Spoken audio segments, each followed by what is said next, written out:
National Signing Day has come and gone. There are two signings that signify a big change in Boston College recruiting.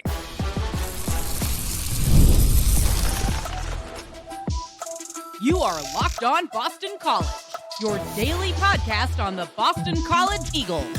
Part of the Locked On Podcast Network, your team every day.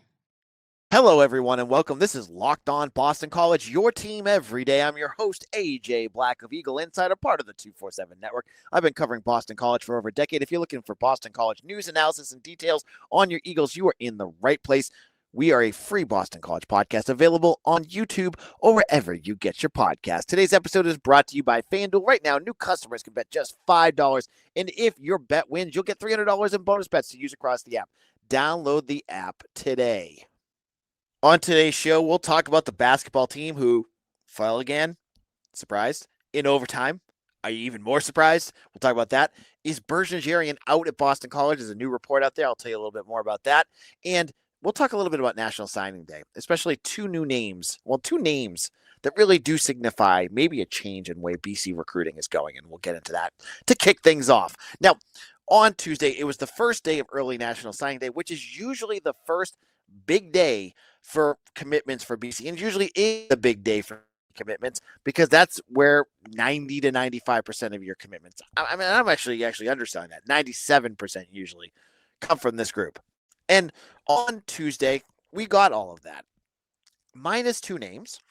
Makai Volchi has not signed yet, but I don't believe he's going to be dropped by BC. We'll hopefully hear more about what that means in a little bit. And Alex Voss reopened his commitment. Basically, I think parting of ways there. Don't know what that means. He was a wide receiver. BC now has two more scholarships. That's a bad thing at all. But everything else was kind of by the book, except for two major names that did sign with BC that I think are worth talking about. And it kind of gives you a better perspective of how things have changed based off of some of the things that we heard from some national reporters, especially on 247. The first is Femi Babalola. Femi Babalola is the quarterback from Ravenwood, Tennessee. He's been a guy that I have been crowing about for months. I thought he was the biggest get when they got them. He has huge upside. He's a big kid. He's mobile. He's got a rocket for an arm. I'm really excited that BC was able to land him because he came from SEC country. He's from down in Tennessee. And there were schools starting to poke around. He was taking official visits. He took a visit to Arizona where his brother played. But the bigger one that came in late was our good pal Deion Sanders, who had him take an official visit, was it 2 weekends ago? And I had said, I was a little worried about that. But I heard more and more and more that this was not one of those spots where we should be all that worried. The BC felt good about it, and we should wait and see how things played out. Well, Tuesday, guess what? He signed with BC. Now, behind the scenes, some sources told me Colorado made a really, really hard push. And if you've listened to any single Deion Sanders press conference, you know what a Deion Sanders hard push means. I don't need to spell that out for you, do I? Because he talks about it all the time. So that's what they were going against. And still, Boston College's relationship and what they were able to offer, and I don't know what that means on the financial end, that's not my thing, we're able to keep him here. Believe me, how many times has Colorado won recruiting battles because of, what does he call it, his Gucci bag? It happens a lot, and they beat good schools to that. They wanted, from what I heard, they wanted Femi. But BC, whether it's the relationships, they're able to support, financially, all that stuff, all of that together, he signed with BC on Tuesday. That's a big deal. Just 2 days ago, I was just saying with the hire of Kenyatta Watson, it's a big deal that BC needs to be able to win some of these recruiting battles against bigger schools. Well, here's one. They just beat Colorado for a recruit. That's a big deal. You beat Deion Sanders for a recruit. Tack that on your bulletin board. Put a little notch in your cap. That's a good one. But this wasn't the only thing that happened, because this next one was a bit of a surprise to me, but I was glad to see how it ended out. And that was Gavin Neal out of Marian Catholic in Illinois. Now, this was a defensive tackle. If you followed him on Twitter, He loves to post all his clips, which if you get to watch him, he's 6'1", 300 pounds, and he is good. He has great lower leverage. I whatever he was doing to sell himself was a good idea because he sold me. This is a kid that started off with not a whole lot of offers, commits to BC. Some people are going, oh, this is another one with no offers. All of a sudden, he blows up. He's got a whole bunch of offers. And I think it was this morning, he gets an offer from Iowa. Defensive tackle in that area gets an offer from Iowa. And all of a sudden, all the signings come through. Gavin Neal is one that is not signed yet. And he posts that he's going to sign he's going to make his decision at 11:15, his time. So it's 1:15 our time. And I went, that's not good. New offer. He's not signing yet. That seems to change. But Alan True of 247 said BC made a renewed push that helped keep him at BC. I can't imagine at this day and age that a renewed push is, come on, Alan, come play at Boston College. Come on, Alan, we really want you here. Come on, Alan, we'll make you good. I think you know what the renewed push had to be. I mean, that has to be what he meant. That's a big deal. And I don't know what that means. Again, I don't have the numbers or anything like that.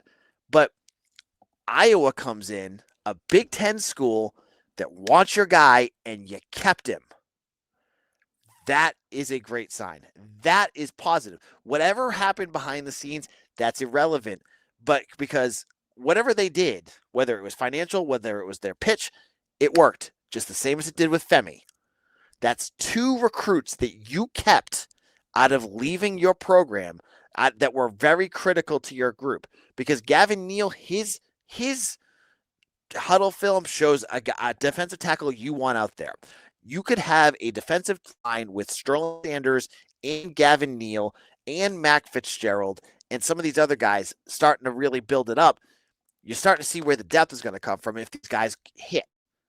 Again, that's a big question mark, but you feel confident that they're starting to get there. That is a good sign. This is the last class of the Spencer Dickow era. You know, I saw on Twitter, he changed his Twitter bio. It doesn't have any mentions of BC on there anymore. It's now on to Kenyatta Watson. Very interested to see where this goes because I'm not sure. They brought in a class of 23. It was up to 26 at one point. I'm curious to see how BC views this next month because recruiting is not over yet. The early signing period goes on for, I think, another couple days. And I've heard Watson isn't starting for a couple more days too. So that probably won't be it. But the later period is in late January into February. Are there guys out there that, he knows or were at Auburn that decommitted that maybe he can get to BC? They just had a tight end, Cantrell White out of Georgia, Woodward Academy. See wrong with this. Decommit at a position that you don't have a player at this cycle. He plays tight end. Now, I thought going after William Vaughn decommitted, Tex Vaughn, that maybe this class, given that you just got Kalen Chazinski, you have a couple other guys waiting, maybe you don't go for a tight end. Maybe a guy that, Kenyatta Watson probably knows pretty well. Maybe he wants to come here. He's got the same rating as Tex Vaughn. He's faster. Maybe this is the guy that you want to get.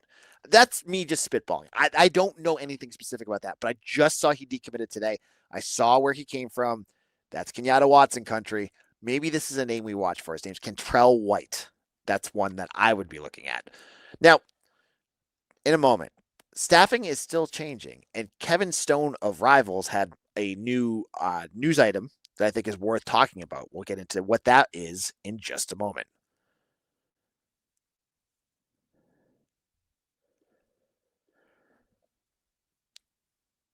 The holiday is officially here, which means gift hunting season is on. And if you want something meaningful, personal, and guaranteed to get a reaction, Aura Frames is the gift that delivers every time.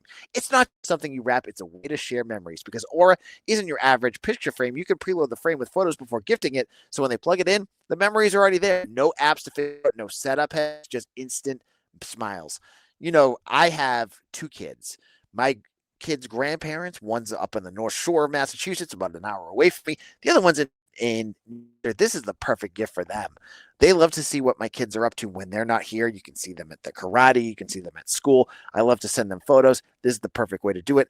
And the packaging comes gift ready. No price tag, no wrapping. It's a huge win. Limited time. Save on the perfect gift by visiting auraframes.com to get $35 off Aura's best-selling carver mat frames, named #1 by Wirecutter, by using code COLLEGE at checkout. That's auraframes.com, promo code COLLEGE. This deal is exclusive to listeners, and frames sell out fast, so order yours now to get in time for the holidays. Support the show by mentioning us at checkout. Terms and conditions apply.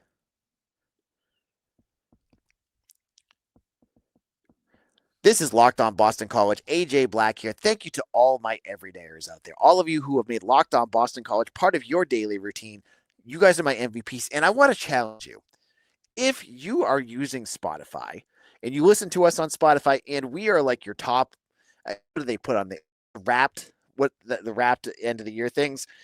If my show is on your wrapped, please send it to me on Locked On BC. I will smash that retweet if you show it to me. And if you show it to me on Instagram, I will put it in my story. I don't care. Send it to me. If you listen to me so much that you're on the Spotify Wrapped, I love to hear that. So make sure you hit us up on social media, and I will share that.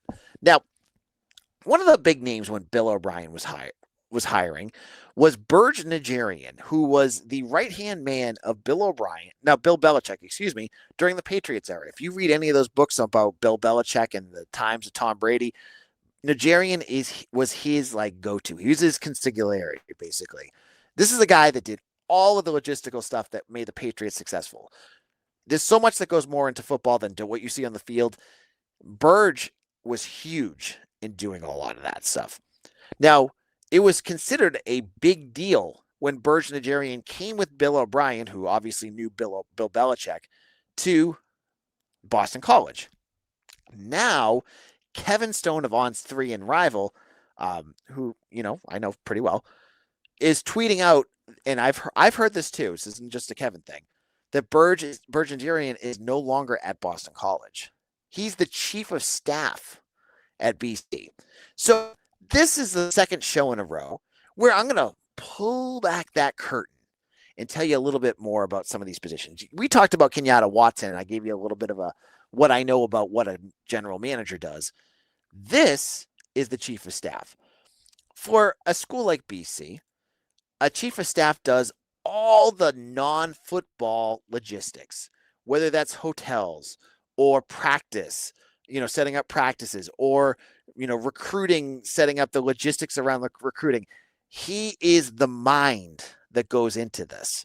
And to add that in really was a big deal, because if you remember, part of the reason Jeff Hafley quit was because he did not like all the non-football things. Now, he talked a lot about recruiting, and I think that was a big part of it, but I do think the logistical piece was a big part of it too. And so getting the money to bring in a guy like Burge Najarian, and obviously one that had a huge resume to go with it, was a big deal. Now, grand scheme of things, is this a huge for BC? No, but is what I'm going to say here. No, you can, as long as this position is filled, you can find people out there to do what he does. But they better find somebody to do it. This better not just be a cut position. Given what we saw in the email from Blake James earlier this week, I don't think they're going to be cutting positions. I'm just saying they need to get somebody who knows what they're doing. I hope that they're not going for somebody who's young and hasn't had the experience. I hope what they're going to get Bill O'Brien, and what he deserves, is a guy that's experienced, that can help do this to the level Burge does, because that's what this school needs. They don't need Burge Najarian to do this.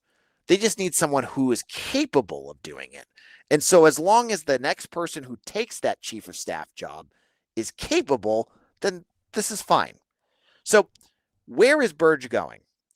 I think a lot of folks probably have a big flag on their head. They get their hands waving going, oh, AJ, I know. I know who it is, where he's going. And the answer is I'm not a betting man. Well, I am a betting man. Some of you hear my FanDuel read sometimes. I'm guessing he's going to UNC. That's my guess. Because Bill Belichick, when Burge got hired, Bill Belichick didn't have a job. Now Bill Belichick has a job. And who's chief of staff? Basically his girlfriend. Jordan Hudson is basically who's running everything. You all hear the stories. You all read what she's doing. She is, maybe it's time that they get somebody, and maybe for their own relationship. I don't care what they're doing, but maybe it's time that you don't have your girlfriend run the whole behind the scenes stuff, and you get someone you trust, because those two, Burge and Belichick, are thick as thieves. Jordan and Belichick are thick as thieves too, obviously, but getting a guy like that is exactly what we're talking about. Now, so that is worth talking about, because BC continues to add positions. So you have these new positions, you're going to have to fill them again. There's lots of new positions that you may not even be aware of that are big deals. Julian Rowe Cohen, who was at UNC, is the director of high school recruiting. You guys may not even know who he is. But right now, with, I think Spencer Dickow, he just changed his Twitter account. I don't think he's at BC at all anymore. It looks to me like, until Kenyatta Watson gets there, that Cohen is the kind of guy that's kind of running things. So you get guy like, that's a new position. BC never had that before. You have the business guy, the guy from Harvard. I'm totally blanking on his name. Was it McSherry? I think that's his name. Jackson McSherry, right? All these new positions, and they're adding more. That's the big deal here. And so when you have a guy like Burge leave, it leaves a hole. And so this is interesting, because Burge got a lot of credit. Like, this was a big deal when they hired him. Like, at that point, it was in 2024, when they hired Bill O'Brien, the biggest news that were the hires going into this was Craig Fitzgerald, the strength and conditioning coach, Burge Najarian. Now, one of them is gone, and we don't know why. But this, you'll move on. Things will work, and we'll have to figure out what happens next. In our final segment, basketball. Yep, they did it again.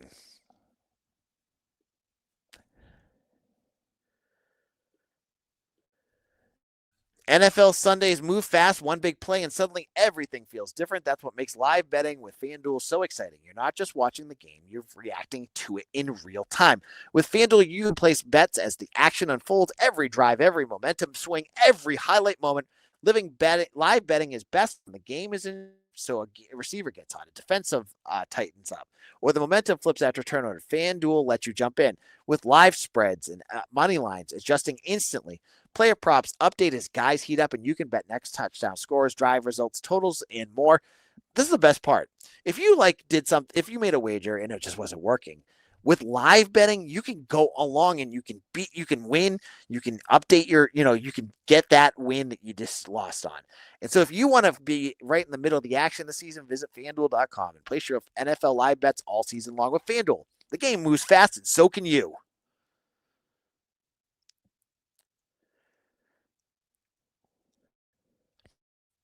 Locked on Boston College, AJ Black of Eagle Insider. Thank you all who are our first listeners. Those folks out there that listen to Boston College, you turn us on first morning. Thank you so much. I do appreciate each and every one of you. And this has been an exciting week, and the numbers show it. You guys have been listening to this, and a lot of it has to do with football. Now, I'm going to be a Debbie Downer here, but I'm going to bring up basketball, which is always depressing, because basketball played in the ACC SEC Challenge on Tuesday night, and they played LSU. And credit to BC for some of this. They started off slow. LSU had a lead, and BC came back. And then they took a lead. And I bet you can guess what happened next. BC blew their lead, and they went to overtime. And I bet you can guess what happened next. I can hear you. Yeah? Yeah? Yeah. Yeah. BC lost in overtime. I think this is the third time BC has lost in overtime this season. And look, LSU was a better team. We knew that going into this. But you had a chance to win. Again, down the stretch, you had a chance to put this game away, and you couldn't do it. I feel like I'm banging my head on a wall with this stuff. I don't even want to get into the details of the game because the fact of you can get into all that, but the fact of the matter remains is you can't close out teams. You're not a good team if you can't close out a game. And this is the frustrating part, is that you have tantalizingly been close over and over and over this year, and you still can't close it. A nice win against Harvard. Is there any momentum from that? No. Here you are. Now, all right, AJ, for a second here, for just a moment, take a step back. There were some things that we did learn about this team that I thought was really interesting. And some of it has been building, and I think we need to talk about it. While Donald Hand, I think, again, had another miserable game to the point where you got to honestly start talking about benching him. Like, I'm dead serious. Like, he went 2 of 13 today and 1 of 4 from three-point range. All his points came from basically the charity stripe. Like, are we going to talk about this? Like, he's got to bench him soon because he's just not doing it. But the bigger deal is, and it's the positive, I said I'm going positive here, is that Luca Taves is looking real good. I think he led the team. Yeah, he led the team with 14 points today. He went 6 for 11 from the field, 2 from 4 from three-point range, had some big shots down the stretch. That's good. Because I don't think I lost faith in Taves. I just was not expecting much out of him in this one. The other player that is really showing up is Caleb Steger. This is a true freshman guard from Texas, and he has been having multiple big games, and he had 11 points from this one and went 3 from 5 from three-point range. So this begs the question, and I don't trust Earl with rotations at all. I've watched enough of this to see that he struggles with it. He'll eventually get it. But right now, I really struggle with what he does with his rotations. I beg the question. You have in basketball, you have to ride the hands when you're struggling.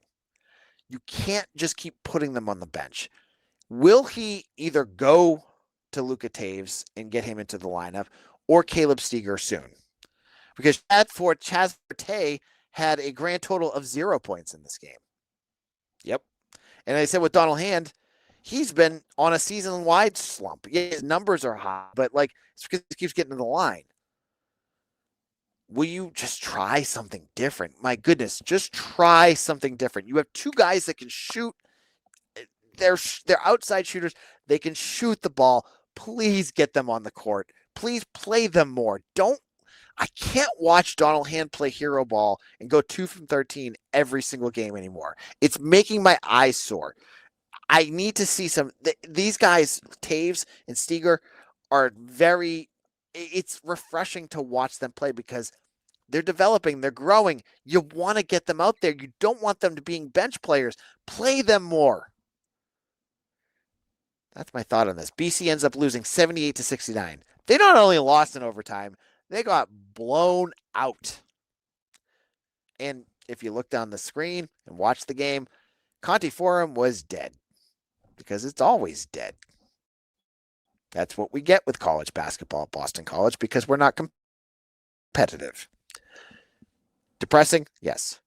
I was going to make a joke that the email that Blake James said about Bill O'Brien and all that money that they're going to put into it, we need one for basketball. I don't want that letter, though, because he did say he supports Bill O'Brien. I don't need to hear him saying he supports Earl Graham because we've done enough of this. I've seen enough of this. It happens every year. We will look at the transfer portal. Are there new news? Are there names to watch for? Are there other things that we need to get into with coaching? This is new season for BC. We'll be all over that. So check me out on AJ Black 247 on Eagle Insider. You can on Twitter on Eagle Insider. I'm the writer and head publisher over there. Check that out as well. You can see me on Instagram, TikTok, Facebook, Instagram, and Instagram. Did I say I was on Instagram? Check that out over there as well. And I'll see you again tomorrow for another episode of Locked On Boston College.